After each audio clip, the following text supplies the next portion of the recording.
Hey, welcome back. It's Joshua Belanger of CounterVest, and we're going to talk about today in this video. We're going to outline why it's important to follow order flow. You hear me all the time.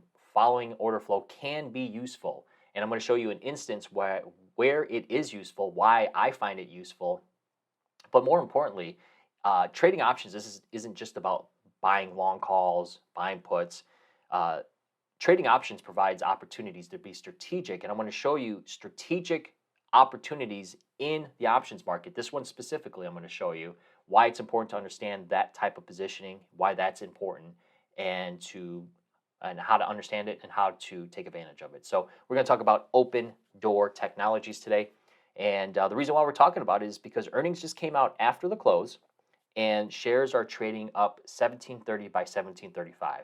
Now, we've talked about many times before, never trade earnings, right? Well, this is an instance. I'm not going to say trade earnings, but I'm going to show you that going into earnings here, a move of $2.40 was priced in here. Now we're trading and that was a close of $14.50. So we are outside that expected move. Now, did someone know anything? No. I mean, listen, this happens sometimes. We're talking about it right now, but that's not the reason why I'm talking about it. I'm not saying to you that there's some strong directional call buying in here and somebody knew that this is going to beat. That's not what I'm going to talk about with you today. What I'm going to share with you is a trade that I saw last week ahead of earnings and why that was important, why keeping a watch list, pen and paper, simplest forms of being able to execute, hold yourself to a plan, write down your goals, write down a watch list, and write down your trades, entry, exit, and when you're going to exit, how you're going to exit that. Every day, look into it, write it down, keep checking yourself, keep yourself accountable. But anyways, this is on my watch list here, and this is the reason why I wanted to discuss this with you, because when you create a watch list of opportunities, you start to create ideas and you start to follow those ideas. I don't want to speculate on this pop higher, but I do want to follow those who have positioned or may have positioned in there in a strategic way. So let's take a look here at the Analyze tab here, and I'm a little ahead of myself. But on the 28th here, we got to go to think back. On the 28th here, there was an interesting trade, notable trade, a big trade that was $418,000 in premium purchased, and it happened here in the September contract. So what does this tell me right away? I know because I know the trade. I saw the data, and I'm not backtracking here, but it was a notable trade. It was executed, a floor broker. It was executed in one trade. It's 4,400 contracts traded. They bought, and I have it right here, they bought the 16, sold the 19, the same amount, and also sold the 25, the same amount. So what this is known as a call laddered ratio.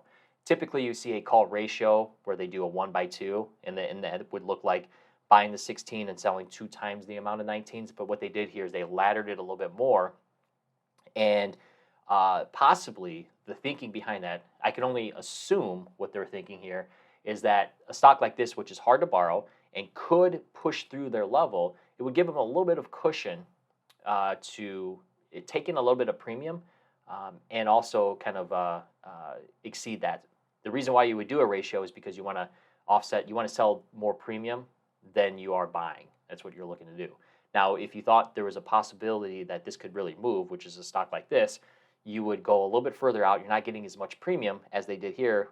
The 25s they sold for 20 cents. It's not really much, but they got a little bit of something just to offset their total purchase, which was at the time 95 cents. You can see here at closing, it was a 45-cent debit. And this is oftentimes the reason why I discuss with those that say, well, what's a stop out? Are they going to stop out? These individuals who put on these types of positions, which are firms and institutions, they're not looking to stop out of the position. They outlay that position, and they're just looking for it to work out. That going into earnings here, this was 45 cents. Last week it was 95 cents. They're just putting this position on because they have an assumption that things are going to work out. And once they do this, at this time it was 51 days to expiration. So this puts a lot of interesting, this gives us a lot of interesting information that we can look into. If you were bullish on open and you saw this position here and you said to yourself fundamentally, hey, this is a good position. I don't necessarily want to speculate purely on buying calls, but This is kind of an interesting position, which it is. You have a sophisticated trader buying, selling, and selling. That's how you want to be in the financial markets with options specifically. Buy, sell, sell. I mean, the cheaper you can get, if you can get a free option, which is zero cost, that's with as much upside as you possibly can. That's what you're looking for. I mean, that's that's the holy grail. No downside, zero cost, and as much upside as you possibly can.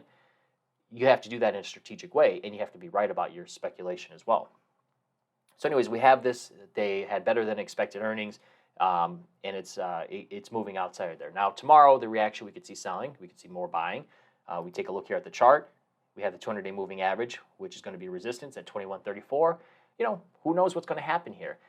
What they're doing is they're trying to cast a net. They're trying to cast an area where they could put out an outlay, have their direction, because, I mean, being right specifically to the dollar, or to the, this is a $14 stock, so to the penny, it's going to be a little tough here. So what they can have an opportunity for when we start to look at this as a let's take a look at the risk profile. You can see here, this is the position. This is at expiration. So we're just looking at this as a very simple way of what it would look like at expiration if this goes higher. So this would be break even here at 1736. That's break even. This is the max loss here at $16, and the most profit they can achieve at expiration, which they're not going to hold this to expiration. That's not. I'm more than likely this is not going to be something they hold to expiration. They're looking for that move higher, and they got that move higher. They may let time tick away out at this, and let some of the volatility come out of this. But the most profit they can make on this one at this point is just under 400 grand. So they outlaid 418. The most they can make is just a little tad under 400,000. And so it's almost necessary. It's a 1-for-1, but it's a very strategic move, strategic outlay, because they have all the way for to break even here. They have 24.27 where they can overexceed that. If that move overexceeds, it's hard to borrow. So we could see some shorts get covered, buying pressure could come up, see it spike, and if it did give enough pressure and they needed to let it ride out, and at expiration it was at 24.27, they would break even.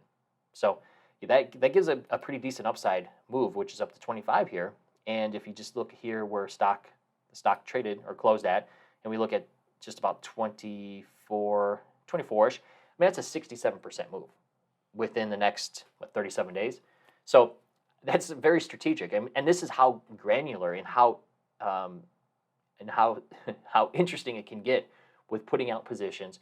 And again, when you have one position, on that one position, you do have risk to the upside, which you do have risk for a buyout to happen in this name. You do have that, but we're talking about a 95-cent outlay. That for one contract is $95. So for $95, you can have this strategic move where you can make 1-for-1, and you can do it on a small portfolio. And that's the advantage with trading options, is learning these buy, sell, and I mean, the gimmick is it's a call ladder. I mean, it's just buying one, selling another, and creating a net. That's what they were doing here. They're just creating a net, a profit net that they can have prices move into. They're speculating prices are going higher. Now, where do we think how high prices are going to go? What could happen here?